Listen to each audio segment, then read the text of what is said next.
llama Colaboración Transdisciplinaria y Sustentabilidad Procesos Formativos. Tenemos a 3 colegas de la UB, muy queridos, ambos 3, y seguramente los conocerán. Estoy como muy segura, pero tengo que leer su semblanza, ¿de acuerdo? Bueno, vamos a empezar con Elio. Elio García es nativo de la ciudad de Jalapa. Chantal también.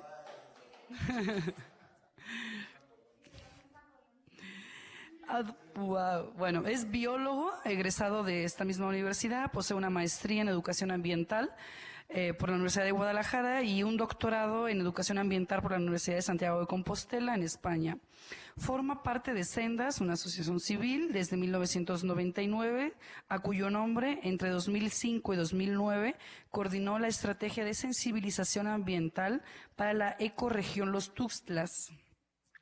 En la Universidad Veracruzana ha desempeñado labores docentes y de investigación en varias entidades y en diferentes periodos. De 1981 a 1995 fue profesor de asignaturas en la Facultad de Biología. Del 2007 al 2015 colaboró en la dirección de la Universidad Veracruzana Intercultural, en la UBI, como docente, coordinador del Departamento de Sustentabilidad y como secretario académico. Es miembro fundador de la Academia Nacional de Educación Ambiental, la ANEA, y desde octubre del 2015 se desempeña como coordinador del Centro de Ecoalfabetización y Diálogo de Saberes. También, además de todo esto, es músico, percusionista de los géneros afrocubano, afrobrasileño y jazz latino. Gracias, Elio, bienvenido.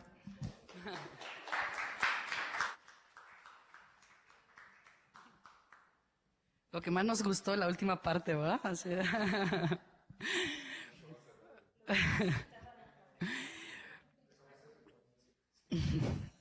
Chantal es doctora en Antropología Social por la Universidad de Granada, España. Se formó profesionalmente en el campo de la educación básica, en la que laboró 10 años. Después de estudiar la maestría en educación básica, inició su formación en el campo de la educación intercultural a través de seminarios, diplomados y participación en investigaciones colaborativas como la educación intercultural en Veracruz. Bases para su implementación realizada por el Instituto de Investigaciones en Educación, la UB, con financiamiento del CIESAS Golfo, y la evaluación externa nacional por parte del Instituto de la Universidad Veracruzana del Programa de Asesores Técnico-Pedagógicos de la Dirección General de Educación Indígena de la Secretaría de Educación Pública en el 2005. Asimismo, fue miembro del equipo de investigación en el proyecto Alfa Inter, subvencionado por la Comisión Europea dentro del programa Alfa 2007-2009. También fue profesora de la maestría en Educación Intercultural de la Universidad Veracruzana Intercultural y desde 2008 es profesora invitada al Máster Euro-Latinoamericano en Educación Intercultural, aprobado por la ANECA, que se imparte en la UNED. Ahora es profesora de la maestría en Educación para la Interculturalidad y la Sustentabilidad del Instituto de Investigaciones en Educación, y en la Universidad Veracruzana Intercultural ha participado como parte del equipo que diseñó el proyecto de creación de esta institución. Realizó su investigación doctoral en la sede Grandes Montañas, titulada Imaginarios de Futuro de la Juventud Rural, Educación Superior Intercultural en la Sierra de Songolic. También fue coordinadora de la licenciatura en Gestión Intercultural para el Desarrollo de 2007 a 2009, secretaria de la entidad del 2013 al 2014 y afortunadamente actualmente es la directora de esta entidad. Gracias, Chantal, bienvenida.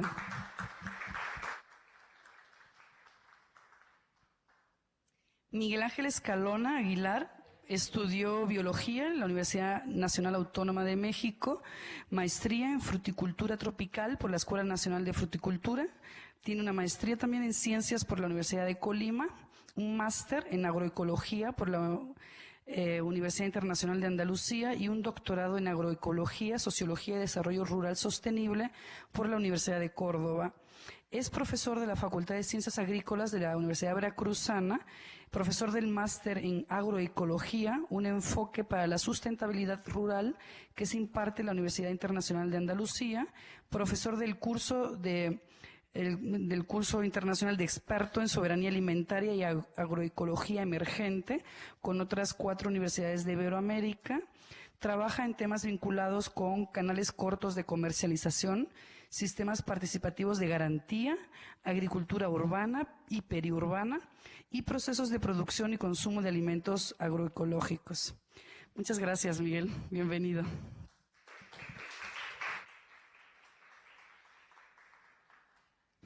Pues ahora vamos a dar comienzo a la mesa.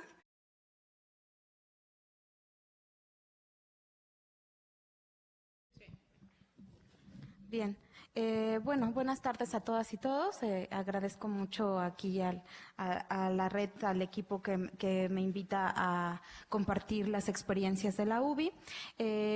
Quiero contarles que pues lo que voy a contar es un poco los intentos que en la UBI se han hecho para acercarnos a la transdisciplina, ¿no? No quiere decir que la hemos logrado, más bien lo que voy a presentar también son reflexiones de las cuestiones que nos han impedido o que vemos que amenazan la transdisciplina, ¿no? O amenazan los intentos que tenemos por hacerlo. Y también pues algunos avances o algunas experiencias buenas que se han tenido y que notamos que podrían ser el camino, ¿no? Que podrían ser el camino a seguir para lograrlo. Bien, adelante. Bien, como saben, nosotros tenemos una licenciatura que se llama en Gestión Intercultural para el Desarrollo y ahí están, digamos, los principales conceptos o los principales objetivos que queremos que tenga la formación de los jóvenes en esta licenciatura.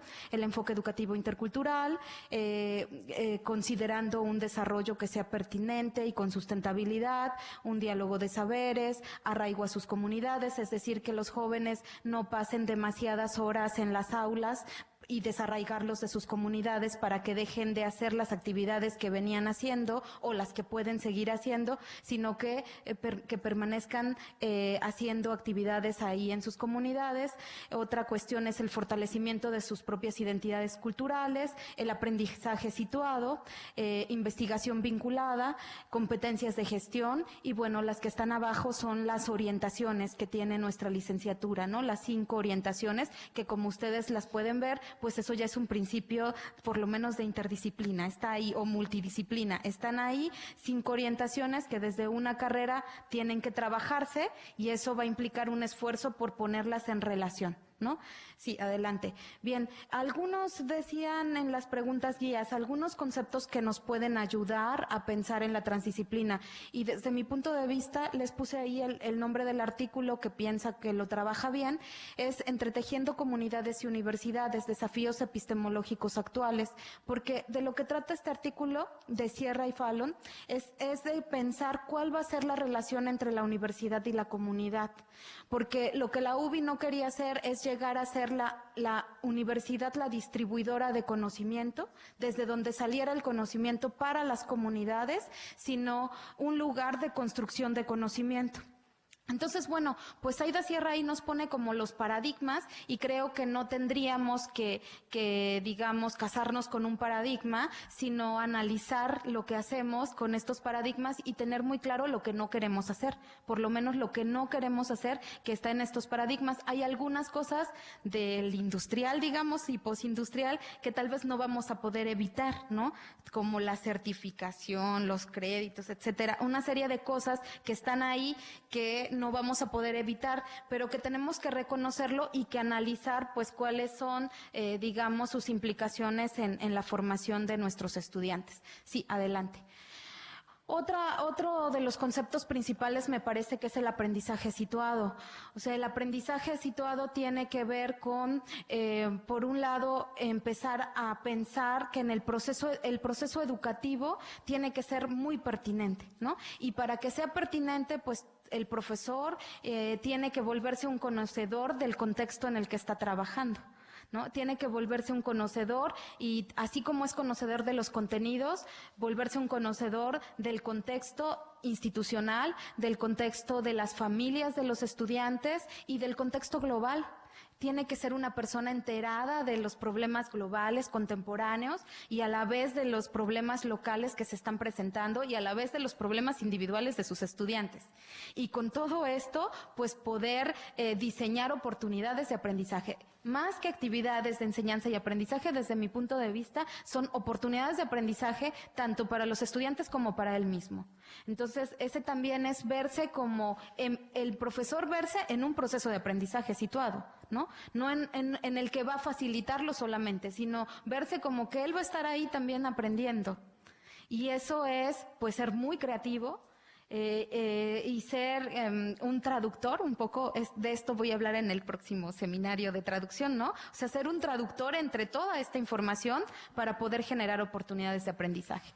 Muy bien, entonces también lo que les puse ahí pues fue el artículo en el que yo recomiendo que se puede revisar, que es breve y se puede revisar este concepto, si seguimos. Bien, otro concepto importante es pensar en un currículum abierto, que quiere decir que la importancia no está en los contenidos y en una lista de contenidos que se tienen que ir revisando uno a uno, sino que está en una lista de contenidos que lo que les va a dar sentido es las problemáticas que están afuera, ¿no? Ese contexto es el que le va a dar sentido y a partir de eso se van a diseñar las oportunidades de aprendizaje. Pero por lo tanto, el currículum abierto es algo que está que en constante cambio, es muy dinámico, está en revisión y pues se va transformando. Esto no quiere decir que se pueda ver lo que sea, sino que las cosas que están pensadas para verse en ese espacio curricular tienen que ser reflexionadas a partir de lo que está ocurriendo afuera para verse que tengan un sentido, tanto afuera de la institución como dentro y para los sujetos que están involucrados en el proceso de aprendizaje. Muy bien, entonces bueno, pues esto implica también pensar en el tiempo, en el tiempo de la comunidad, en el tiempo de la universidad, en el tiempo de la evaluación, pero en el tiempo de la cosecha y de la fiesta, pero en muchos tiempos, ¿no? Entonces se vuelve como un espacio donde hay muchos tiempos, distintos actores, no solo educativos, sino que afuera también hay actores sociales que pueden aportar mucho al currículum, ¿no? Entonces, conocerlo de afuera implica ver en el currículum con quiénes puedo contar, quiénes están afuera de la escuela que puedo contar con ellos para estos procesos y quiénes están en la universidad o en otra universidad o en otro país como son las jornadas, ¿no? O sea, está Tomás en Madrid y puede ayudarnos en este proceso. Y entonces ir viendo quiénes. Entonces también hay una actividad mucho de gestión dentro del currículum para organizar las actividades que van a hacer posible que estos contenidos tengan sentido para nosotros ahora.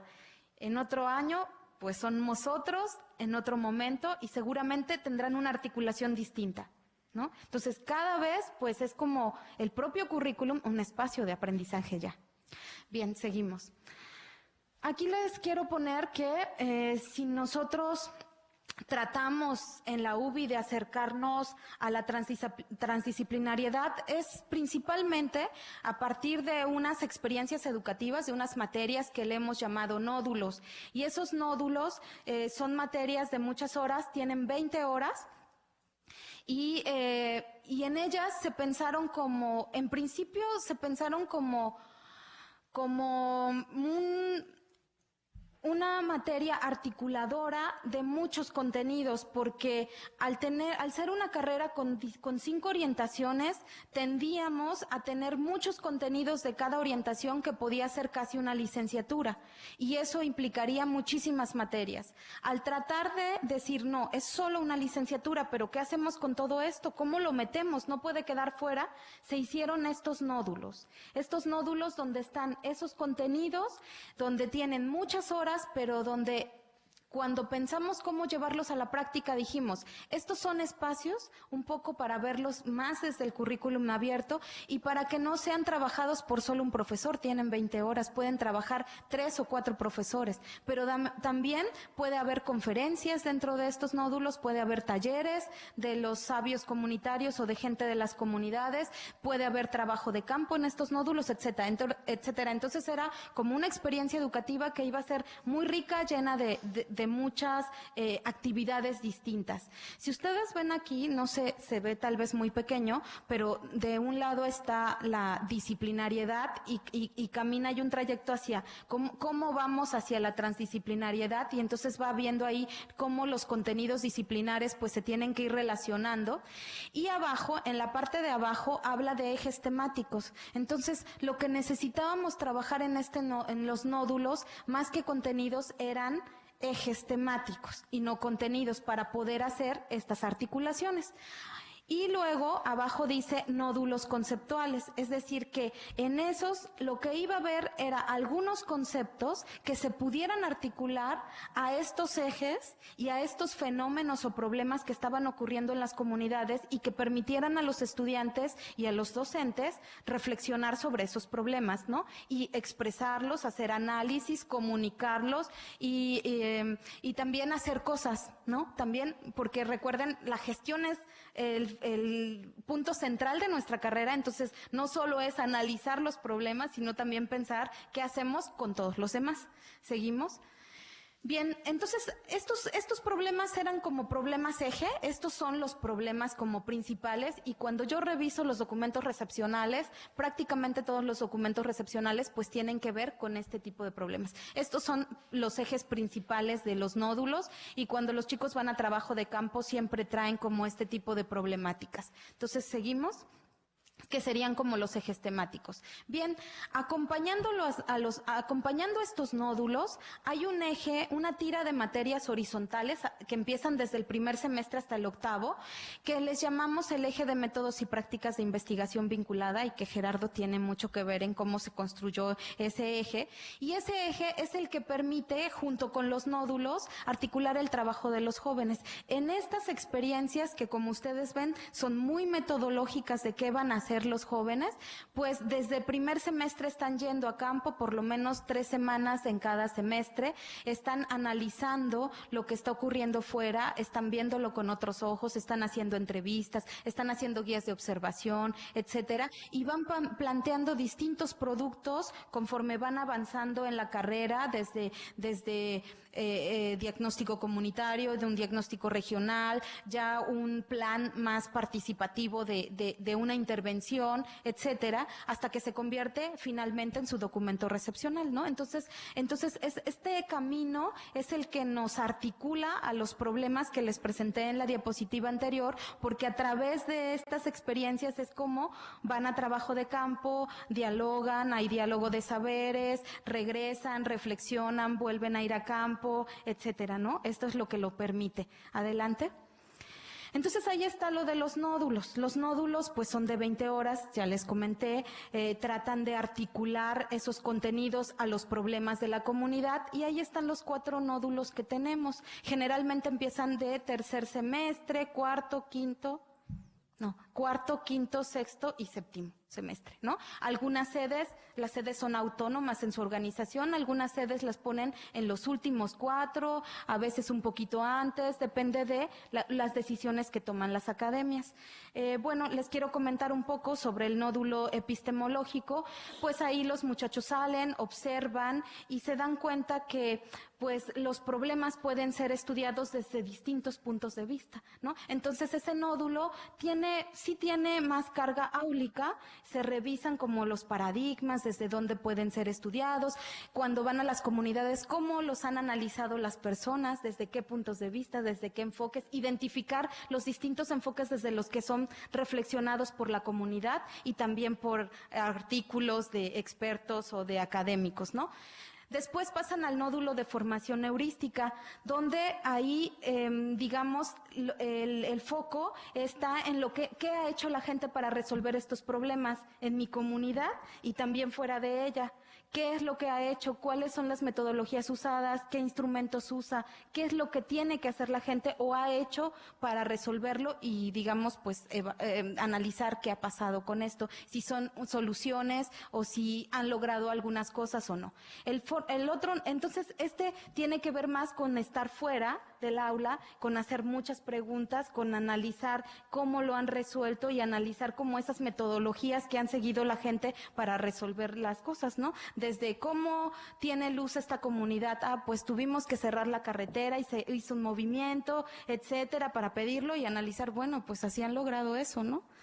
Otros problemas, ¿cómo los han logrado? Pues de otras formas, ¿no?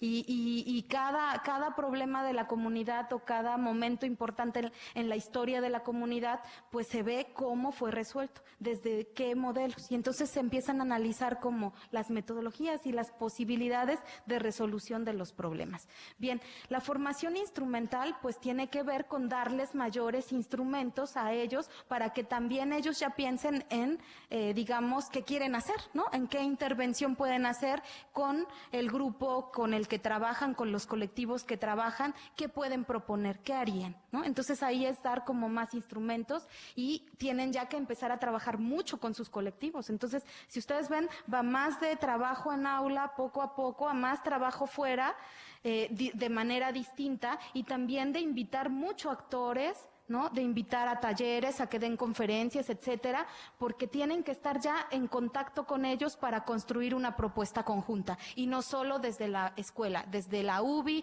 maestro-alumno, yo quiero intervenir y aquí hago mi plan, ¿no? Entonces, eso implica. El último nódulo, pues, es prácticamente la sistematización de todo. Cuando ya está preparando su documento recepcional y entonces, pues, tal vez regresa al principio a nuevos análisis, profundización de esos análisis, etcétera, y le va dando forma a un documento académico o a un video o al paquete, digamos, que va a entregar de productos para presentar su examen.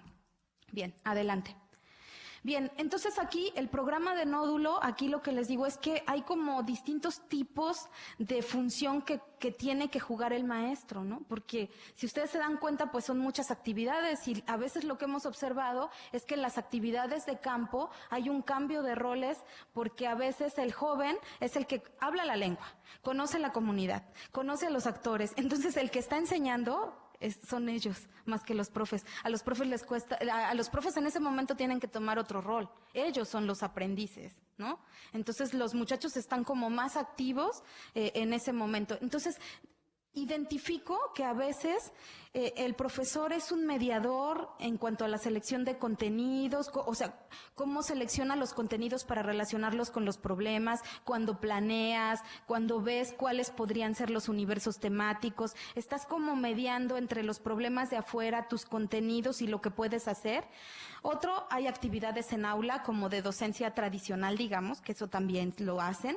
Por otro lado, pues hay trabajo autónomo, porque muchas veces también los jóvenes tienen que hacer cosas cuando el maestro por alguna razón tiene otras actividades o cuando hay un periodo de vacaciones y entonces él tiene compromisos con sus colectivos y ahí no está el profesor, está el estudiante, entonces solo el profesor facilita ciertas cosas, ¿no? También hay un trabajo de gestión porque les decía, un currículum abierto implica un trabajo de gestión. ¿A quiénes vamos a invitar? ¿Quién va a venir? ¿Cómo organizamos la conferencia? ¿Cómo organizamos el taller? ¿Organizamos una visita? Etcétera.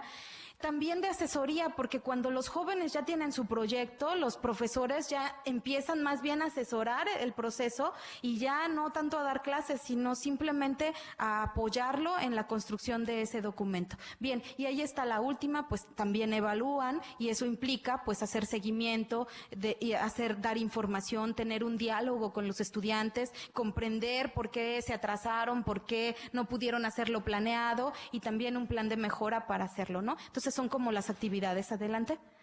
Bien, estas son las dificultades que tenemos y que nos hemos dado cuenta, pues que los profes tenemos una formación disciplinar, ¿no? Entonces los que están teniendo algo más interdisciplinar son los estudiantes, pero los profesores no. Hemos sido formados por la formación disciplinar y eso nos cuesta mucho trabajo quitárnoslos de encima y eso muchas veces nos hace pues que sigamos viendo contenidos y que digamos, no, estos contenidos no pueden irse si no tienen estos contenidos y a fuerza tienen que ver estos contenidos y cosas así que a veces pues ponen en tensión estas formas de trabajo. La otra cuestión es el trabajo académico sin profundidad suficiente, porque trabajar de esta manera implica academias, colegios de profesores que trabajen en profundidad, o sea, no solo decisiones operativas de cuándo ponemos el examen y cuándo se van de campo y cuándo esto, o sea, significa repensar cómo generamos oportunidades de aprendizaje, cómo apoyamos a este chico que tiene el proceso con las tejedoras y los venados están comiendo el algodón que sembraron las tejedoras y entonces, o sea, son problemas de las investigaciones distintas, ¿no? Entonces es trabajo académico y muchas otras cosas que hay que apoyarles. Las dificultades administrativas. Resulta que cuando el programa se subió no se dijo que podían trabajar más de más de uno en los nódulos y resulta que entonces, aunque trabajen 3, le cargan a un solo profesor la experiencia y entonces el trabajo de los otros es invisibilizado y entonces resulta muy difícil hacerlo, etcétera. Las dificultades administrativas también.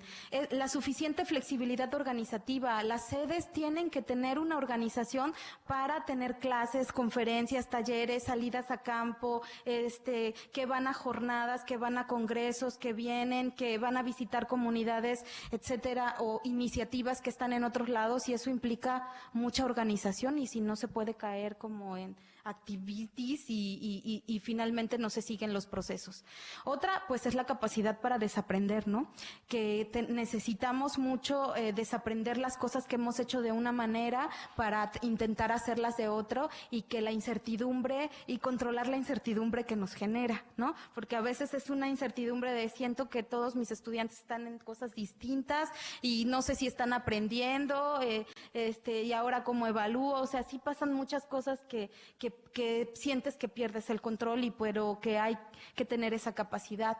Y la última, pues, de renovación continua, porque aquí lo que pasa en un semestre no vuelve a pasar. O sea, otro asunto, otro proceso y nunca más vuelve a pasar. Entonces también hay una capacidad que necesitamos de volver a hacer las cosas sin dejar de aprender de lo que pasó, ¿no? Sin dejar de aprender de lo que pasó, sistematizarlo y tener, pues, más experiencia en la siguiente vez. Adelante.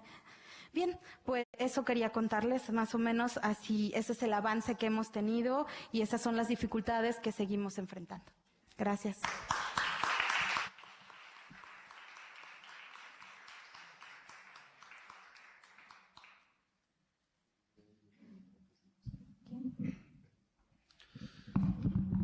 Gracias. Bueno, nuevamente muchas gracias a mis colegas por invitarme para participar en esta mesa y también porque pues es un lujo compartir con personas tan queridas para mí, también mis profesores, debo reconocer, en muchos sentidos.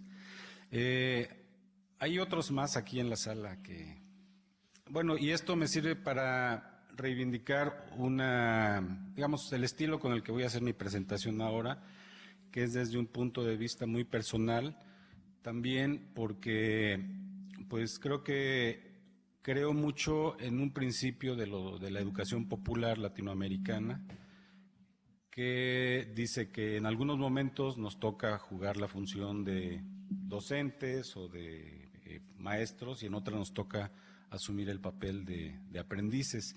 Y esto para mí pues ha sido una regla de oro que afortunadamente aprendí oportunamente y la he tratado de implementar en cualquier proceso, llámese educativo o no, pero porque el aprendizaje como tal ocurre, aunque no se planifique, aunque no sea deliberadamente con esa intención, y por eso quiero pues compartir algunos de mis testimonios personales alrededor de esto.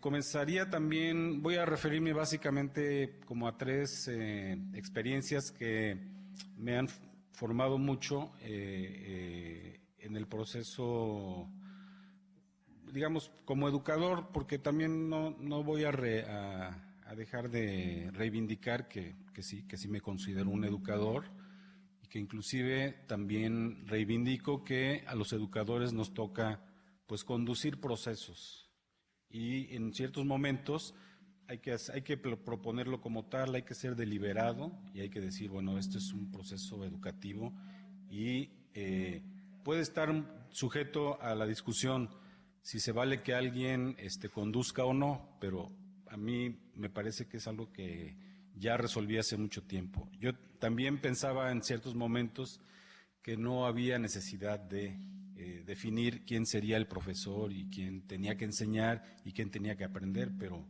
para mí estas cosas ahora por lo pronto las considero resueltas, y cuando me tengo que poner o asumir como profesor o como docente, pues lo hago y no tengo ningún problema, porque también he aprendido que hay pues como ventajas de haber tenido la oportunidad de convivir con pedagogos.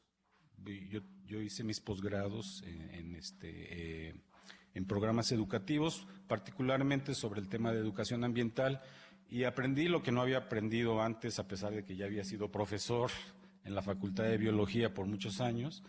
Pues aprendí algo de pedagogía cuando me puse a estudiar deliberadamente educación, y agradezco mucho haber aprendido que pues la teoría del currículum es muy útil. De hecho, hice mi tesis de maestría sobre la aplicación de la teoría del currículum a la educación no formal, cosa que fue muy cuestionada en su momento, y me las vi duras frente a los pedagogos cuando defendí mi tesis de maestría, porque hice una tesis sobre educación no formal usando la teoría curricular, y la experiencia que yo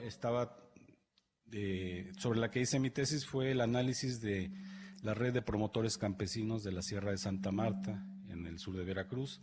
Debo a mi amistad con Écar, con Luisa Paré, con Hipólito Rodríguez y muchos colegas, que pude perder mi identidad de biólogo prontamente en mi carrera profesional, y creo que esto es fundamental. Para poder ser transdisciplinario hay que dejarse perder, hay que dejarse llevar por las circunstancias, al punto en el que uno de repente hasta tenga que renegar de haber sido originariamente de cierta profesión, ¿no? Y creo que esto yo ya lo traía un poco en la sangre, porque me acuerdo que había como varios colegios de biólogos cuando yo estaba egresado, y todos me invitaban a pertenecer a los gremios de los biólogos, y el colegio de biólogos y la asociación de biólogos y todo esto. Y por alguna razón a mí eso me chocaba muchísimo, ¿no? Yo nunca quise tener una identidad gremial como biólogo, y tardé muchos años para volver a reivindicar mi formación originaria profesional como biólogo, porque no es que no me guste la biología, pero me rechoca el gremialismo ese perverso, que luego hasta se afilian a los partidos y todo eso. Pero en todo caso, para mí eso es muy importante, haber tenido la oportunidad de perder esa identidad o de debilitarla a tal grado que me era fácil comunicarme con los antropólogos, con los sociólogos, con los historiadores, con los artistas, y eso pues creo que como en estos días se ha hablado, depende mucho del contexto en el que uno se pone para poder incursionar sobre la práctica, sobre cuestiones muy concretas, en esto que aquí hemos venido llamando la transdisciplina, ¿no? Bueno, el caso es que pues he tenido muy presente para hacer esta presentación mis experiencias tanto en el ámbito de lo no formal, de lo que se conoce como la educación no formal, como las que he tenido en la educación formal, o sea, en ámbitos escolarizados. Tuve precisamente la oportunidad de participar también en mis últimas etapas como docente en la UBI, en la Universidad Veracruzana Intercultural, y mucho de lo que dijo Chantal ahora, pues lo suscribo así tal cual, es mi experiencia también. Sé que es un programa muy ambicioso, muy innovador, pero ha sido muy difícil de instrumentar. Y algunas de las razones por las que creo que ha sido difícil de instrumentar es porque hay dificultades para el diálogo entre los docentes y los estudiantes. Chantal lo dijo muy claramente, o sea, ese es el momento clave en el que un docente con sensibilidad tiene que dejarse educar por sus estudiantes y no pretender ser el que los educa. Pero esto es precisamente uno de los obstáculos más duros que tenemos que superar en la academia. O sea, las afiliaciones disciplinarias que en las universidades siguen siendo las que más pesan y las que más determinan, son esos grandes obstáculos que hay que remontar. Ahora que me tocó colaborar como secretario de la UBI, me tocó asistir a una reunión convocada por la secretaria académica, donde hizo una pregunta que parecía muy sencilla de responder, como que esperaba probablemente que hubiera muchas manos levantadas. Dijo, bueno, ahora que estamos diseñando, que estamos organizando la planeación de la nueva oferta educativa que debe haber en la universidad, quisiera que me dijeran cuál es la licenciatura interdisciplinaria que ustedes manejan desde sus áreas para que la tengamos como referencia. Y para mi sorpresa, nadie levantó la mano. No hay, bueno, la UBI estaba presente porque tiene una licenciatura con ese espíritu interdisciplinario desde su origen, ¿no? Efectivamente, pero es grave que no exista ni siquiera un intento a nivel de licenciatura. Hablando de los posgrados, creo que ya tendríamos que de establecerlo en otros parámetros, pero en la universidad esto es algo que nos debe de llamar la atención. No hay licenciaturas que ya tengan una clara intención de ser interdisciplinarias. Sigue siendo muy compartido, compartimentalizado, y creo que esto pues, lo debemos tener muy a la vista porque nos va a seguir provocando a futuro problemas o algunos obstáculos en esto que pretendemos estar ya incidiendo, que es la transición hacia lo interdisciplinario o más aún lo transdisciplinario, ¿no? También me ha resultado interesante hacerme la pregunta en estos días. Quiero tener como referente también el hecho de que siendo un profesor mestizo, me haya tocado la suerte de participar en un programa que tiene como intención la atención de formación de jóvenes en las regiones indígenas de Veracruz, ¿no? O sea, parece fácil decir que uno puede ir y llevar el mensaje educativo, o como quiera que le llamemos. La apuesta de llevar la educación superior a las regiones indígenas es una apuesta muy alta, si es que esta se realiza solo por personas que hemos sido formados en ámbitos en donde no tenemos los elementos ni siquiera básicos de la interculturalidad. Es decir, para mí esto fue algo que he aprendido precisamente gracias a que tuve la oportunidad de trabajar en la UBI, pero que me mostró que la interculturalidad no es solamente la posibilidad de tener un diálogo entre personas procedentes de diferentes ámbitos sociales y culturales, sino que también requiere de la identificación de esas dificultades para poder establecer los términos básicos de la comunicación. En la mañana, Enio, el colega brasileño, hablaba de las condiciones como a las que él se ha enfrentado. También no lo planteó en estos términos. Son situaciones a las que uno se enfrenta por primera vez y realmente no sabe cómo proceder o si está procediendo bien. Entonces me gustó mucho su plática, lo que pude oír en la mañana, porque él hablaba de un proceso de experimentación. Y creo que hay que ser suficientemente humildes para reconocer que no sabemos lo que queremos hacer en lugares que son de por sí frágiles y que han estado expuestos al avasallamiento cultural por parte de la sociedad o sectores de la sociedad, en lo cultural, en lo económico y ahora en lo educativo. Entonces tenemos muchas dudas al respecto, ¿no?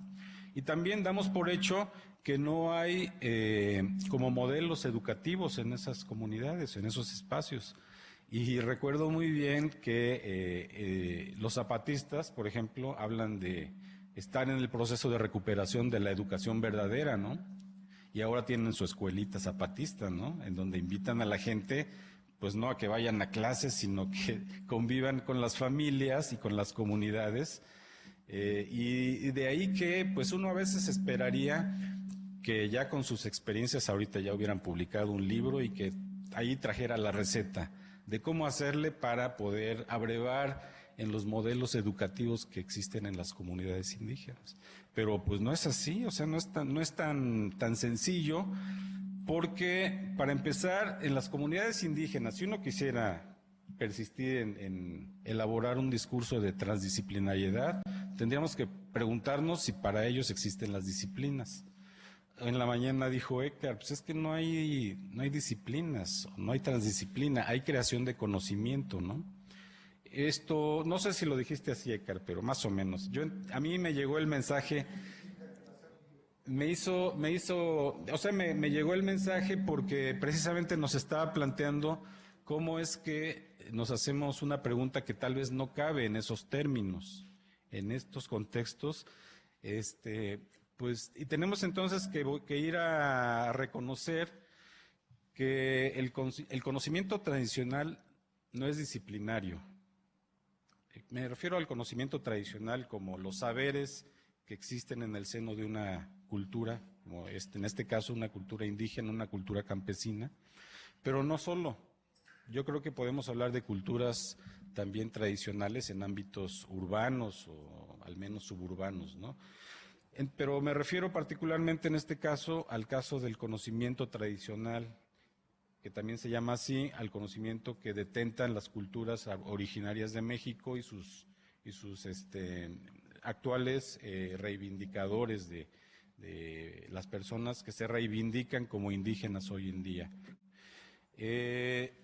También es un conocimiento tácito, que no se puede decir que comenzó y que se terminó de construir. Es un conocimiento que se tiene, cuando se logra y ya, y se aplica, pero generalmente no es objeto de una elucubración o de una discusión de tipo teórico, ¿no? Es un conocimiento que se aplica precisamente en condiciones también contextuales, como dijo muy bien hoy Enio por la mañana. Es esto que ahora también los pedagogos latinoamericanos, algunos de ellos, reivindican como la educación situada. Lo comentó ahora Chantal, ¿no? La educación contextualizada es muy importante. Tampoco tiene que tener la deliberada intención de separar los conocimientos. Precisamente por eso digo, no es disciplinario, no se separa lo que es de ciencias naturales o de humanidades o de tecnologías, es y ya. También esta es algo que aprendí de una definición de Víctor Manuel Toledo, hablando de los campesinos y las campesinas mexicanas. Ellas son multiestrategas, no tienen una tendencia a la especialización. Tienen que vérsela con muchas circunstancias de su vida y tienen que estar preparados y capacitados para afrontarlas de manera ágil, porque en ello les va la supervivencia, ¿no? En ello les va la supervivencia. Entonces no hay lugar para la especulación o para la,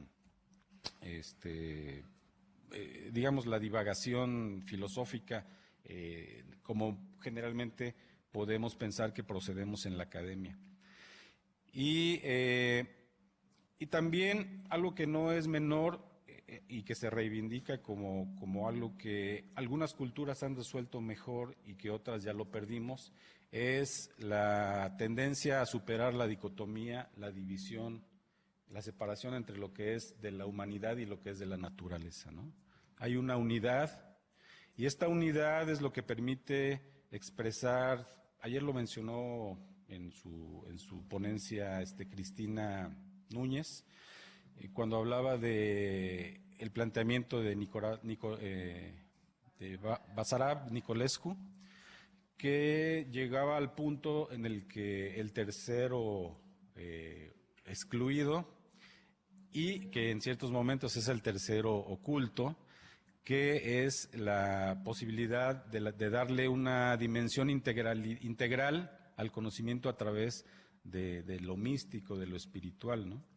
Esto yo creo que sí es algo que se resuelve, que lo logran, este misterio del que ella hablaba, misteriosamente sí se logra en algunos ámbitos, en espacios específicos, sobre todo cuando hay condiciones suficientemente apropiadas para que se exprese o para que se siga transmitiendo de esa manera. Pero de mucho de esto lo desconocemos. Yo conozco muy pocas personas que estén haciendo el intento por traducir estos modelos educativos, si así los podemos llamar, de las sociedades y las comunidades indígenas y campesinas, a un currículum de los que estamos acostumbrados a planificar en las escuelas. Y a lo mejor estoy diciendo una barbaridad, porque en el momento en que eso se tradujera a un espacio escolarizado, perdería parte de su riqueza. Pero de todas maneras tenemos que explorar. De los educadores populares hace años he escuchado que tocan a la puerta de las universidades para que su propuesta también penetre a las universidades. Yo siempre he pensado que mucho de la educación popular, aun cuando sea considerada no formal, debe de ser la opción que tenemos que seguir en programas educativos como la UBI. Pero nos impone mucho la estructura de una institución ya definida, nos impone siempre el marco de la programación académica, de la programación docente y finalmente de sus propios modelos. Y eso es algo que también pesa mucho en cualquier iniciativa que pretenda tener posibilidades de innovación. Y finalmente, pues, me gustaría simplemente reconocer también, a partir de mi experiencia, que en el caso de los estudiantes de la UBI, es a ellos a los que menos trabajo les cuesta ser interdisciplinarios o transdisciplinarios. O sea, en los años que yo pasé en la UBI, si acaso conocí 1 o 2 proyectos en donde profesores hicieran un trabajo interdisciplinario. Y en cambio conocí varias decenas de trabajos donde a los estudiantes no les costaba trabajo vincularse, porque para ellos esa, digamos, fruición por apegarse a una disciplina, afortunadamente nunca estaba en proceso de consolidarse. Entonces, creo que nos falta a quienes conducimos los procesos educativos tener la humildad suficiente para seguir aprendiendo de procesos como los que se dan en ocasiones a las que nos toca tener la suerte de participar, en donde hay esa posibilidad dinámica y creativa de dar lugar a esos modelos que estamos buscando, ¿no? Bueno, muchas gracias.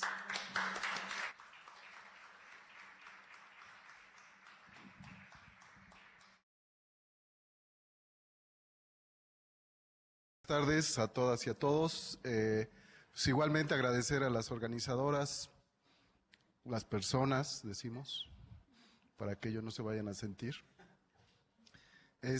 Por la invitación, en verdad es un placer estar al lado de queridos amigos que siempre que uno los escucha aprende. Entonces yo ya pagué mi boleto con esto, mi boleto ya está pagado, así que soy muy feliz. Gracias. Lo que les voy a compartir son experiencias desde un ámbito de académico como soy, en un entorno en donde la cuestión disciplinaria y la cuestión de gremio es muy fuerte, que es en el campo de la agronomía. Y ahí, cuando tú entras a dar clases a una facultad de agronomía, si eres biólogo, pues casi es el pecado mortal número 1. Y si eres administrador, pues entonces no le entienden por qué es esto. Y entonces, hablar de multidisciplina, siquiera, ya es un rollo, porque es muy, muy, muy disciplinario cada uno de ellos. Y en ese contexto es en el que nos movemos, y en ese contexto es en el que se han ido haciendo cosas, y es un poco lo que les quiero compartir en este momento, que me parece que puede complementar algunas de las cosas que ya se han mencionado. La que sigue, por favor. Bueno, entonces, esta es una imagen de unos chicos de agronomía, con un señor, un campesino, y a mí me gusta mucho la imagen porque como que están atentos los chavos, y ahí hablando un poquito de educación popular, la que sigue, citaría a Paulo Freire, la que La que sigue, por favor. En donde dice, anteriores. Dice que nadie dice su palabra solo, decir algo significa decirla para otros. Por eso la verdadera educación es diálogo y no puede darse en el vacío, sino en situaciones concretas de orden social, económico y político. Y entonces, desde esta perspectiva es que tendríamos que ver la educación, desde esta posibilidad de dialogar con los otros, con los que somos diferentes entre todas y todos, y tratar de construir este conocimiento de forma colectiva. ¿Cuál es el problema? El problema, la que sigue por favor, es que en las ciudades, en una ciudad como Jalapa, en las universidades públicas, y no hablo de la universidad pública, Universidad Veracruzana, sino hablo de las universidades públicas, diría yo, del mundo, el conocimiento se tiende a homogenizar, se tiende a parcializar y se tiende a dar de manera fraccionada. Estamos en un problema muy serio en la educación superior porque hay una política mundial hacia dónde debe ir la educación superior. Y lo que no quiere la educación superior al final es reivindicar los procesos que se hablaban hace un momento. Yo diría que los procesos de los que hablábamos hace un momento son emancipatorios, porque la educación, como ocurre en las universidades, pues va en contra de estos procesos. Los estudiantes ya no toman notas. Agarran el celular y te toman una fotografía de lo que tú estuviste anotando y esa es la nota de ellos. Los estudiantes ya no preparan la clase, agarran el celular y van leyendo de lo que viene el celular para presentar un trabajo. Estamos en un contexto en donde las tecnologías de la información y la comunicación están fraccionando aún más la posibilidad o están limitando aún más la posibilidad de construir conocimiento. Porque aparentemente todo el conocimiento existe en la red. Y si todo el conocimiento existe en la red, pues el profe nada más viene y se para y me dice quién sabe qué cosa, porque ya todo está ahí. Y entonces estamos dejando de construir procesos a partir de esta creencia de que todo está en la red. Entonces, ese es un lío en el que estamos metidos y que no es de gratis. Es un sistema que intenta homogenizar a partir de intereses económicos y políticos de orden mundial que nos imponen modelos como estos. La que sigue, por favor. Entonces, en este sentido, y otra vez en un momento, lo que creo que puede salvarnos en estos procesos de educación o de reivindicar todo lo que se mencionaba, precisamente es reconocer que existe una diversidad, una multiculturalidad y una pluralidad de visiones. No todos vemos el mundo de la misma forma. Y si no lo vemos de la misma forma, no podemos construirlo de la misma forma. Entonces, existen enfoques y realidades que son, desde una perspectiva económica y social, totalmente diferentes. Homogenizarlo es una bronca. Homogenizarlo es casi un suicidio. ¿Qué estamos formando en la universidad pública si los homogenizamos? Esta es una imagen de una mujer de aquí de arriba de Otilpan.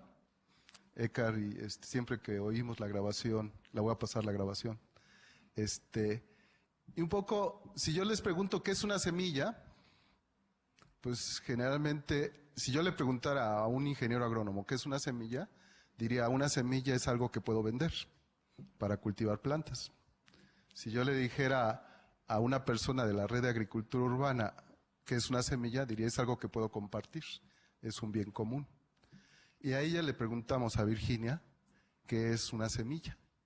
Y entonces, donde está la bocinita,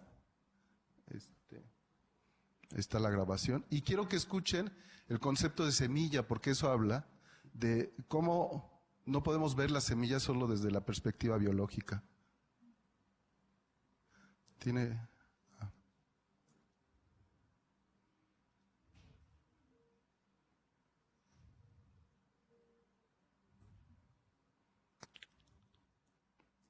Hernández. Ajá, ¿de qué lugar?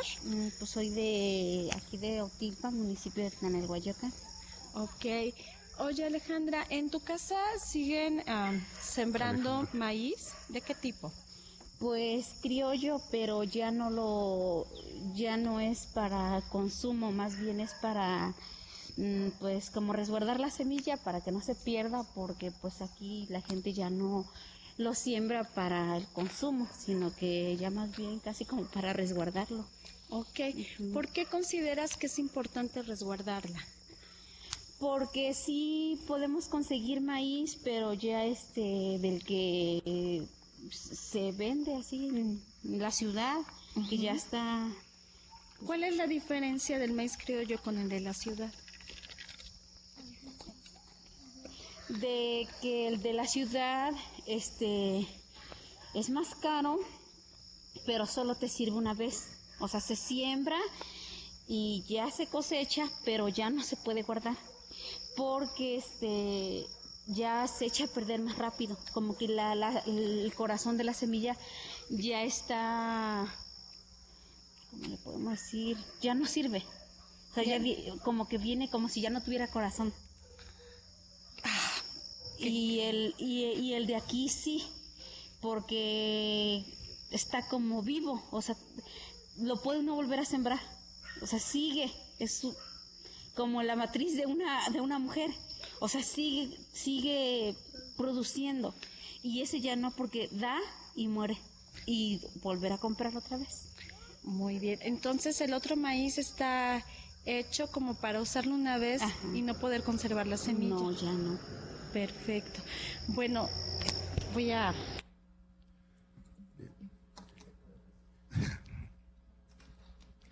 Entonces, pues cuando entramos a esta noción de lo que es una semilla, tenemos que entender que la educación, la formación no puede ser solamente desde la perspectiva biológica, desde la perspectiva técnica, sino tenemos que entender estos procesos humanos que hay alrededor. Y por eso es que las semillas son tan importantes.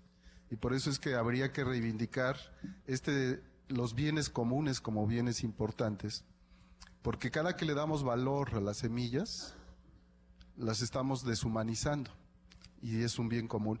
Entonces, en esa perspectiva, pues el replantearnos cómo tendríamos que formar a las personas, en esto que decía Helio al final, pues sí somos educadores, en eso estamos, hasta para eso nos pagan. Entonces, pues habría que replantearnos. Y desde esta noción y desde estas cosas es que intentamos hacer lo que les voy a contar. La que sigue, por favor. Entonces, proponemos trabajar con el concepto de comunidades de aprendizaje. Este concepto de comunidades de aprendizaje dice que el aprendizaje no depende tanto ya de lo que ocurre en el aula, como en las interacciones que se establecen en todos los contextos en que las personas intervienen. No sé si es obvio con la grabación que escuchamos. Buscamos que las personas podamos relacionarnos en un plano de igualdad, independientemente de nuestro estatus o de nuestra posición de poder. Si bien es cierto, me toca ser el educador, entonces, ¿en qué relación me voy a dar con el educando? En una relación, diría Freire, de A con B o de A sobre B. Entonces, en ese sentido, este concepto de comunidades de aprendizaje nos permite esto, y así entonces las comunidades deben abrir vías para la participación de todas las personas que participan en el proceso. La imagen que ven abajo es una locura que estamos haciendo en la Facultad de Agronomía, en donde nos juntamos profesores en contra de todo lo que establece la estructura, y ahí hay 3 o 4 grupos de estudiantes en una sola clase, con 4 profesores. Entonces, en campo, 4 disciplinas distintas, como intentamos hacer efectivo lo que a continuación les voy a presentar. La que sigue, por favor. Este es el plan de estudios de la Facultad de Ciencias Agrícolas. No se preocupen, nada más les voy a llamar la atención. Uno es un despapalle. Entonces, imagínense, se ofertan 3 o 4, la misma experiencia educativa se oferta 3 o 4 veces, que puede ser 3 o 4 maestros diferentes. Después, los estudiantes pueden elegir la experiencia educativa que quieran o que les alcance a tocar en el proceso de inscripción, porque cuando hacen la preinscripción se supone que más o menos van a ver un tutor. El tutor les dice, pues mira, más o menos sigue este camino, y cuando llegan a inscribirse no hay la experiencia educativa que buscaron, dijeron, esta que está vacía y que la da este profesor que rebarco. y entonces al final está todo fraccionado. Y nosotros cuando planteamos este plan de estudios era un lío, porque los profesores tenían que pasar de un modelo a otro modelo, y en ese pasar de un modelo a otro, lo que los profesores querían era no perder horas. Y entonces decían, no, pues si mi curso se llama semillas, ahora que se llame no sé qué de semillas. Y entonces, a propósito de esto, decían, ¿dónde nos podemos mover? Y la columna de abajo, esas que dicen optativas, les llamamos módulos de integración. Es un poco lo que nos contaba Chantal. Es decir, es posible que después de todo este relajo podamos ir articulando o dándole sentido al aprendizaje que van generando los chicos. Y dijimos, pues hagámoslo por módulos de integración. Y hablamos de 2 niveles, módulos de integración intermedia y módulos de integración terminal. En los módulos de integración intermedia se aspiraba que en el trabajo de vinculación con comunidades pudiéramos participar en generar diagnósticos, en conocer la problemática, en que los estudiantes empezaran a darle sentido a la parte técnica que iban dando al vincularse con las comunidades. Y en los módulos de integración terminal, los estudiantes tendrían que ya en la solución de esta problemática. ¿Qué pasó? Los módulos de integración intermedia son de 10 horas y los de terminal son de 20 horas. Entonces, dijimos, pues si son de 10, 2 profesores, 5 y 5, y podemos integrarlo mejor. De 20, pues hasta 3 profesores y todo este rollo. Pero como decía Chantal, administrativamente cuando llegan y dicen, es que es una materia que se tiene que dividir entre 3, no, eso no está en la estructura de la universidad, así que un solo profesor es el titular. Y entonces si uno es titular, aquí no hay tanto altruismo como allá, y entonces dice, pues esta es mía y ya me voy. Y entonces de repente, imagínense un profesor con 20 horas, y hay veces que son materias de 20 horas. Entonces ni siquiera son módulos de integración, son materias. Entonces, es un caos, porque los estudiantes no acaban. Entonces de repente llevan algo que no saben qué va a pasar, y es entonces un lío. Porque la estructura no nos permite justamente este trabajo de articulación y de generar conocimiento de forma articulada. Entonces, un ejercicio que estamos haciendo en algo que se llama... La facultad está organizada por academias, y estas academias son entonces en donde más o menos se pueden planear procesos. Ahora los cuerpos académicos aparecen como chipotes también, que a veces no saben si están dentro o fuera de la estructura. Pero bueno, en los cuerpos académicos, y entonces lo que decidimos es hacer como un módulo de integración.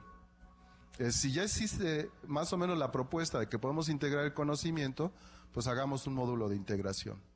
¿Qué es lo que hacemos? Primero trabajamos los viernes fuera de nuestro horario de clase para tratar de hacer estas comunidades de aprendizaje. Nos reunimos la academia, básicamente somos 4 profesores, y entonces decimos, a ver, ¿cómo podemos articular este proceso de aprendizaje para que construyendo conocimiento? Y entonces nos reunimos, planeamos los procesos, se los compartimos a los chicos y empezamos a trabajar en procesos de construcción de conocimiento. ¿Cuál es lo interesante de esto? Que de repente el estudiante puede tener a un profesor que sabe de una cosa, tiene a otro profesor que sabe de otra cosa, profesor que sabe de otra cosa, pero con un tema común. Entonces todos estamos trabajando en el mismo tema desde nuestro saber. Y entonces es una forma muy práctica de llegar a cuestiones. Y siempre procuramos generar un producto al final del curso, de tal manera que el alumno pueda construir su propio conocimiento, y es un poco lo que les quiero mostrar en estas imágenes.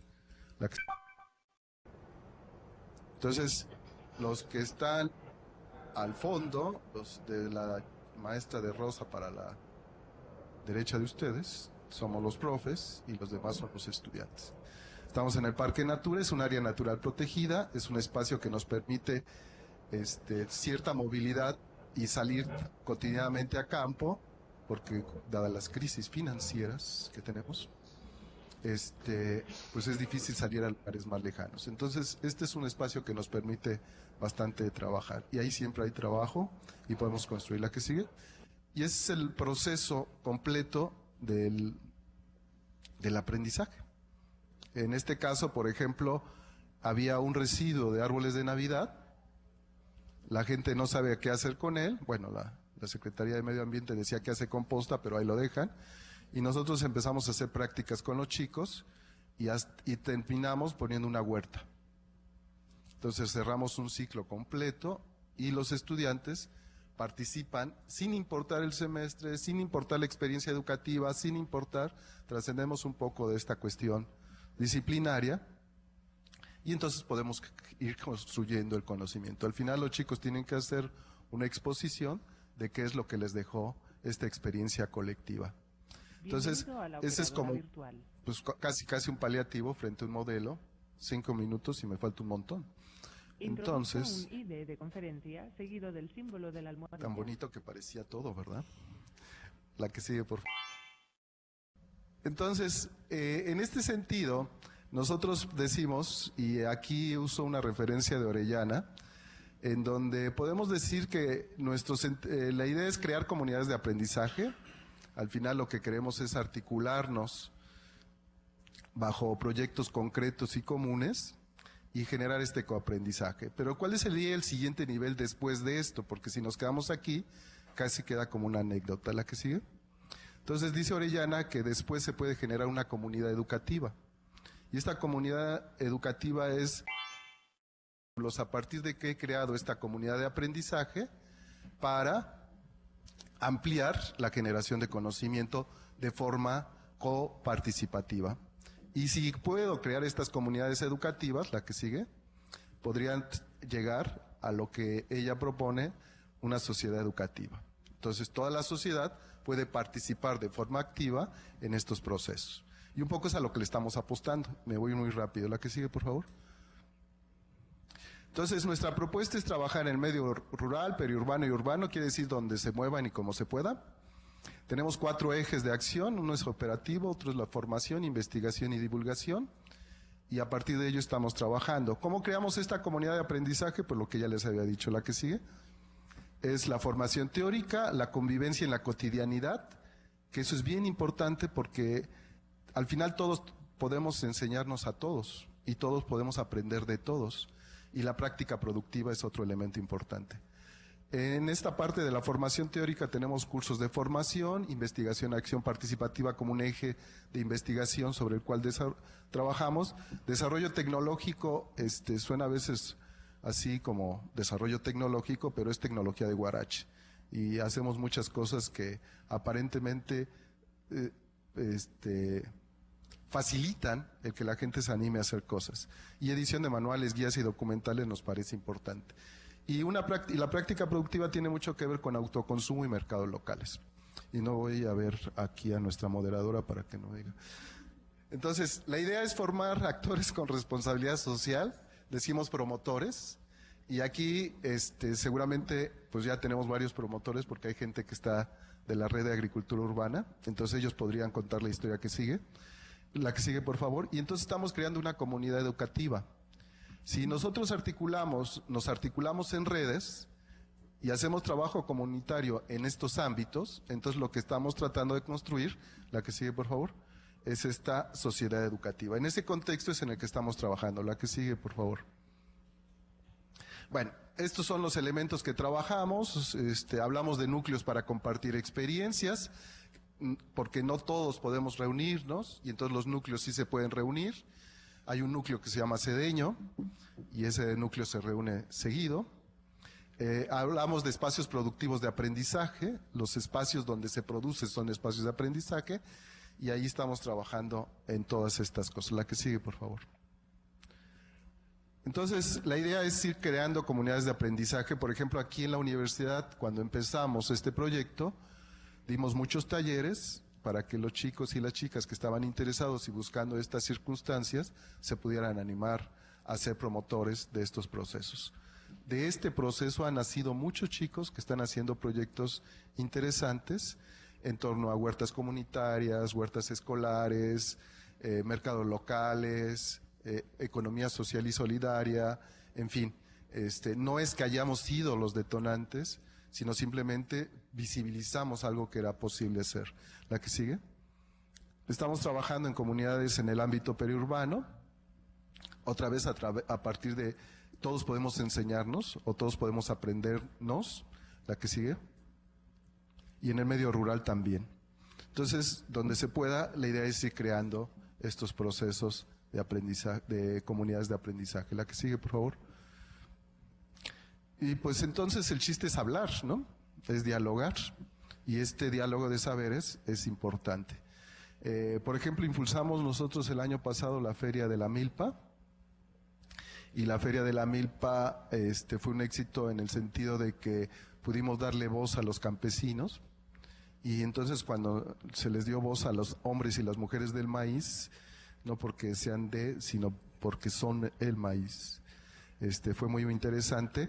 Y en la imagen de la derecha de ustedes, pues está acá el papá de Chantal y un estudiante de agronomía. Y yo le preguntaba, ¿quién educa a quién? ¿Quién enseña a quién? Y entonces los dos están aprendiendo, ¿sí? Los dos están dialogando y los dos están compartiendo. Es un poco este sentido de ir formando estas comunidades de aprendizaje. La que sigue, por favor. Hablamos de algo que se llaman espacios productivos de aprendizaje. ¿Dónde están los espacios productivos de aprendizaje? Pues con la gente que produce alimentos de forma sustentable, en defensa de sus tradiciones, y a pesar de un modelo que cada vez se come todo. Por ejemplo, estamos en una finca de macadamia, en un taller de abonos orgánicos. Ahí está Juliana en pleno vestimenta de trabajo de campo. En huertas de productores locales que abren su huerta para que la gente vaya a aprender y pues aprendiendo cómo usar la yunta aquí en Rancho Viejo. La que sigue, por favor. Entonces todos esos son espacios productivos. Entonces eso nos lleva a estos procesos que estamos desarrollando y en donde vamos intentando romper esto de las disciplinas y intentando trabajar para resolver problemas concretos, que es otra de las cosas que se demanda de una universidad pública como la nuestra. Aquí estamos trabajando con productores de maíz, de milpa, en el municipio de San Andrés Tlalnehuayocan. Hicimos un diagnóstico con ellos y les preguntábamos que qué le dolía la milpa, cuál era lo que le dolía la milpa, fue la pregunta que hicimos, y ellos nos decían pues un montón de dolores, el mercado a veces, el precio del maíz, pero también las plagas, también la tierra, muchas cosas. Y un día nos dijo una señora, doña Virginia, mire, yo lo que quiero es que me digan cómo puedo acabar con el gorgojo, porque se está acabando mi maíz. Y en el círculo, que siempre trabajamos en el círculo, dijimos, a ver quién tiene alternativas para resolver el problema del gorgojo del maíz. Y entre ellos empezaron a decir lo que hacían, lo que no hacían, lo que ponían, lo que le quitaban. Y ella sacó 3 o 4 recomendaciones simplemente de esa conversación que a veces no ocurre porque están en otras dinámicas. Y entonces decía, pues es que no hice esto, no hice esto, no hice... Ya había un saber y no era necesario casi nuestro saber. Pero a pesar de eso, insistía en que necesitaba algo. Entonces, la que sigue, por favor. Esta es una imagen de la Feria de la Milpa y el Vicente de vuelta. No deja de... Ahí está tu mamá también. Son inquietos. ¿Quién sabe dónde sacaron las hijas lo inquietas? Entonces, con Josefina, la señora de la bolsa de colores, que están ahí, que siembra maíz en Jico, me preguntó una vez, Miguel, ¿qué hago para el maíz, el gorgojo? Y le dijimos esta alternativa. Y esa alternativa la presentamos en la feria, la gente recordó la alternativa y empezamos a hablar de ello. ¿La que sigue? Ya me voy. Ya se acabó, gracias. Bueno, pues ahí está don Vicente, que es un agricultor, un campesino, doña Virginia, y entonces ahí estamos explicando el método. Y el profe de abajo es experto en entomología. Si hubiera ido como experto de entomología con su rollo tradicional, la gente no lo hubiera pelado. Pero lo invitamos a que nos hablara sobre el ciclo biológico del gorgojo y en dónde ocurría la infestación del gorgojo. Un poco para tener saber dónde empezaba el problema. Y lo dio tan bonito y tan fácil que se integró a todo el proceso de aprendizaje que estábamos generando en ese momento. Entonces no fue el doctor de entomología experto sino un elemento más de un grupo de trabajo que compartía sus saberes. Y a la gente le quedó muy claro el problema del gorgojo, de dónde surgía el problema. Y entonces generamos y la señora doña Virginia es la investigadora experimentadora, y la que tengamos en este grupo va a ser en la casa de doña Virginia, en donde nos va a dar testimonio sobre lo que pasó con la forma de almacenar el maíz a partir de esta metodología. Estamos construyendo este conocimiento. La que sigue. Bueno, la Red Ciudadana de Agricultura Urbana. Ya, impulsando sobre la formación, operamos así, la que sigue. Empezamos siempre con un círculo a palabra, vemos una parte técnica, nos organizamos, intercambiamos semillas, que es muy importante, por lo que les decía de los bienes comunes, y siempre acabamos comiendo, porque si no reivindicamos la alimentación sana y culturalmente significativa, pues para qué carajo nos estamos metiendo en esto. Pero lo que sigue son trabajos que están haciendo los estudiantes, la que sigue. Ya nada más, me quedan 25 diapositivas. No, no es cierto. Nada más déjenme. Este es un trabajo que hizo una chica de biología y que también fue toda una controversia en su facultad, porque decían, ¿cómo vas a trabajar en huertas chiquitas? Y aquí medimos el coeficiente de manejo de la biodiversidad. Le estamos metiendo ahí coeficientes y mediciones, algo que a lo mejor ni se necesitaría medir, pero que verdaderamente nos ayuda a entender los procesos que se están generando en esto. Entonces, esta chica de biología le dio más sentido a su trabajo de investigación que si hubiera evaluado este mismo coeficiente en otras circunstancias. Y eso creo que es importante. Y yo creo que aquí le dejamos.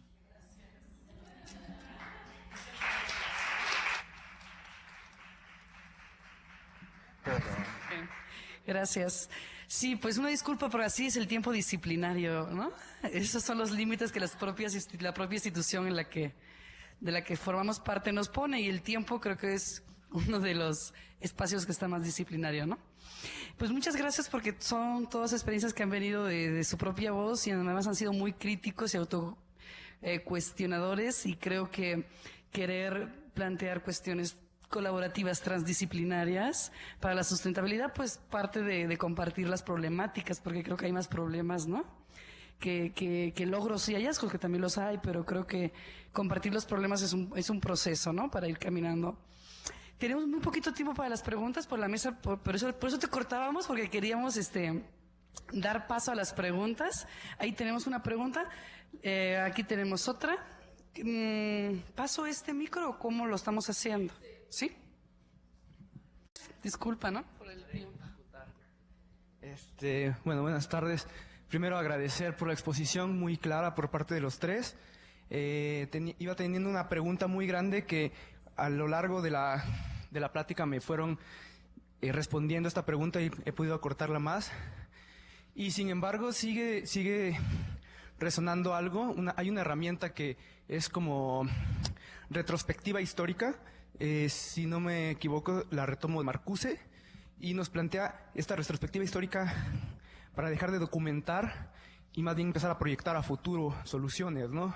En este sentido de educación, la misma UNESCO le pide a Morán, ¿no?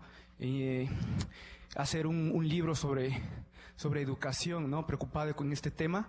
Y bueno, Morán resume todo el pensamiento complejo y plantea esto, ¿no? En esta retrospectiva, si vemos el panorama en México, estamos planteando ahorita un nivel universitario, pero nuestra problemática nacional es a nivel kinder, ¿no? Y en ese sentido, bueno, como alguno de ustedes lo menciona, una dificultad que tiene la educación o los investigadores o los académicos es lo administrativo, ¿no? O lo económico. Sigue pesando más en nuestra forma de organización. aunque a veces no comprendo cómo llevamos tanto tiempo viendo la problemática, con tantos investigadores de renombre, tenemos ciertas soluciones y no sigue pasando nada. O sea, sigue ganando el PRI, ¿no? En cuestiones políticas. Tristemente, el siguiente gobernador va a ser priista. Sabemos lo que va a pasar si utilizamos esta herramienta de retrospectiva. En cuestiones educacionales, la UB, por ejemplo, apuesta hace como 10 años a un programa completamente erróneo, que es el MEIF. No entiendo quiénes se sientan arriba de la UB a generar estos programas educativos y no pueden ver que es un programa copiado de un sistema gringo y que México o la universidad no tiene la infraestructura para poder hacer funcional este programa.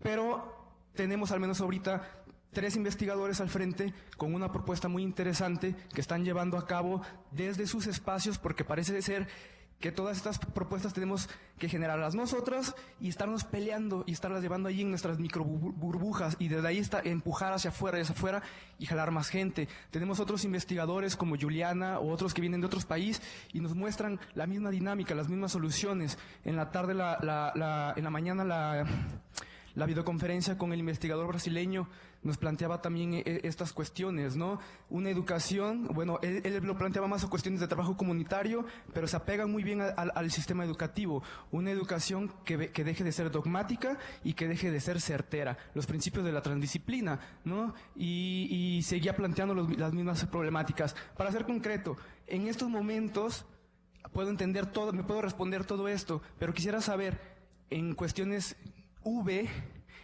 ¿en qué punto estamos de experimentación, que también es otro principio de la transdisciplina, la experimentación, para poder llegar a trascender una universidad transdisciplinaria y que no se quede únicamente en algunas maestrías o en algunas licenciaturas? Si se le apuestan a modelos completamente erróneos, ¿por qué no apostarle a un modelo que quizás no sea certero, que quizás no sea la solución de todo, pero qué tanto hay esta viabilidad? Y ustedes como investigadores y como docentes, ¿hasta dónde están proyectando toda esta transdisciplina? Si únicamente como estos proyectos independientes y que se vinculan, o si realmente sí hay algo más allá, como una proyección, como llevar un modelo, sistema educativo a nivel estatal. Gracias. Por aquí, sí les voy a pedir, por favor, mucha concreción y brevedad por los tiempos. Por la siguiente mesa que tenemos que dar entrada. Claro, a ver, la pregunta sería, ¿cómo enfrentan este tipo de proyectos emancipatorios educativos a un nivel súper complejo los embates institucionales? Gracias. Muchas gracias. Bueno, las cosas siempre suceden por algo. Yo estoy en Colombia. Mi propuesta de trabajo doctoral es la incorporación de la dimensión ambiental en una institución total. Y tiene que ver mucho con la parte administrativa, rector, vicerrector y todo lo que implica hacerlo macro. Es muy, pero muy complejo porque tienes que lograr colocar en el poder a alguien que esté interesado. En este momento tenemos un vicerrector que es con maestría en estudios ambientales y, mejor dicho, se ha hecho milagros como nunca. Y si aquí están en Jardín, en el resto de Latinoamérica estamos en párvulos, porque México tiene un programa ambiental, por lo que yo he visto, para programas ambientales, sistematización ambiental de la profesora de la UNAM, se me va el nombre, Bravo, de apellido Bravo, que está implementándolo con la asociación de todas las universidades. No es ella en esas etapas ha dicho que lo más difícil fue... Lo más fácil fue plantear el proyecto, lo más difícil es el cómo hacerlo, cómo llevarlo a cabo. Entonces, pues lo mío es más como un aporte, decirles que, por ejemplo, en referencia suramericana, México, por eso estoy aquí, y por eso estoy aquí casualmente, los felicito por su experiencia, me han dado unos aportes grandísimos porque mi trabajo va a ser investigación, acción, participación, y tenemos que llegar a formar un currículo para todos los estudiantes de pregrado. O sea, montar la propuesta y aquí ustedes han dado luces. Entonces yo digo que no hay que desmotivarse y que la única forma también es que con el saber se logre el poder. Entonces es necesario que a esas escalas también llevemos personas que tengan esta conciencia para que estén en los puestos donde nos permitan gestionar y viabilizar los proyectos. Muchas gracias.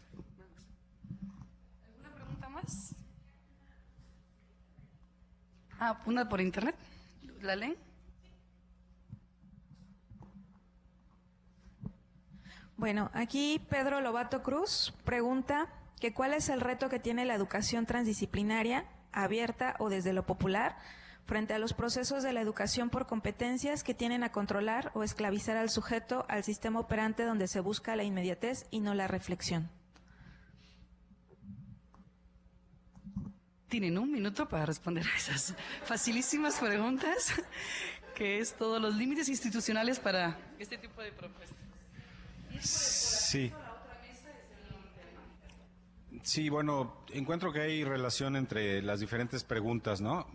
Yo solamente quiero, pues, comentar, porque también, volviendo a nuestro contexto, y no se puede generalizar, en la Universidad Veracruzana Intercultural, cuando comenzaron a definirse los programas, se utilizaban conceptos bien interesantes, que era como la de aprovechar las fisuras institucionales para que los programas innovadores, como el de la UBI.